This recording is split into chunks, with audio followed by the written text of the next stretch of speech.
Hey aspirant, if you are planning for college admission after 12th, then this video is only for you. Today I will explain everything about Arya Vidyapeeth College Admission 2026 in a simple way.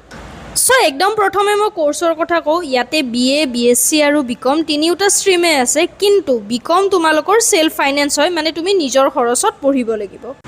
তো এতিয়া প্ৰতিটো stream ওয়াইজত subject কি আছে শুনি লোৱা সায়েন্সত আছে এন্থ্ৰোপোলজি আৰ্টছতো বাৰু আছে এন্থ্ৰোপোলজিটো বাকি botany chemistry economics geography geology maths physics statistics আৰু জুলজি আৰ্টছৰ কাৰণে আছে Assamese Bengali economics education English geography history maths philosophy political science Sanskrit আৰু হিন্দী আৰু ষ্টেটিষ্টিক্সও আছে কিন্তু এই দুটা সাবজেক্টত তোমালোকে মেজৰ ল'ব নোৱাৰা মাইনৰৰ কাৰণে এপ্লাই কৰিব পাৰিবা কমাৰ্চত আছে একাউন্টেন্সি মেনেজমেন্ট আৰু ফাইনান্স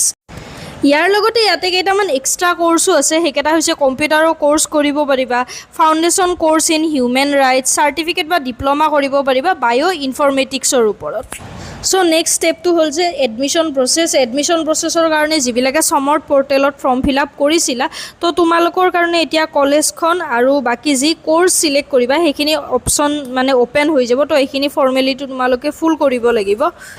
তাৰ লগতে তোমাৰ যিখিনি একাডেমিক ডকুমেন্টছ আছে হেখিনিও তুমি দি দিবা তাৰ পিছত তোমালোকৰ মেৰিট লিষ্ট ওলাব তেনেকৈ তুমি এডমিশন ল'ব পাৰিবা ইয়াতে পুৰা মেৰিটৰ ওপৰতে এডমিশন হয় তথাপিও যদি মই মাৰ্কৰ কথা কওঁ তেনেহলে যদি সায়েন্সৰ ষ্টুডেন্ট হয় তেনেহলে মিনিমাম 70 প্লাস তো তুমি মাৰ্ক পাবই লাগিব তেতিয়া এটা ভাল সাবজেক্ট পাবা বুলি এক্সপেক্ট কৰিব পাৰা আৰ্টছৰ কাৰণে মিনিমাম 55 ৰ পৰা 65 পালে তুমি এক্সপেক্ট কৰিব পাৰা ভাল সাবজেক্ট পোৱাৰ চান্স আছে কিন্তু কিছুমান সাবজেক্টত বাৰু বহুত বেছিও মাৰ্ক যায় দে এতিয়া ফটাফট মই ডকুমেন্টছ কি লাগিব হেখিনি কৈ দিও ডকুমেন্টছৰ কাৰণে তোমাৰ 10 ৰ এডমিটখন 12 ৰ গোটে অল মাৰ্কশিট দি দিবা লগতে মাইগ্ৰেচন সাৰ্টিফিকেট আৰু তুমি যদি কাষ্টৰ পৰা বিলং কৰা তেনেহলে কাষ্ট সাৰ্টিফিকেটখন দিব লাগিব আৰু লগতে তোমাৰ পাসপোৰ্ট সাইজৰ কালাৰিং ফটো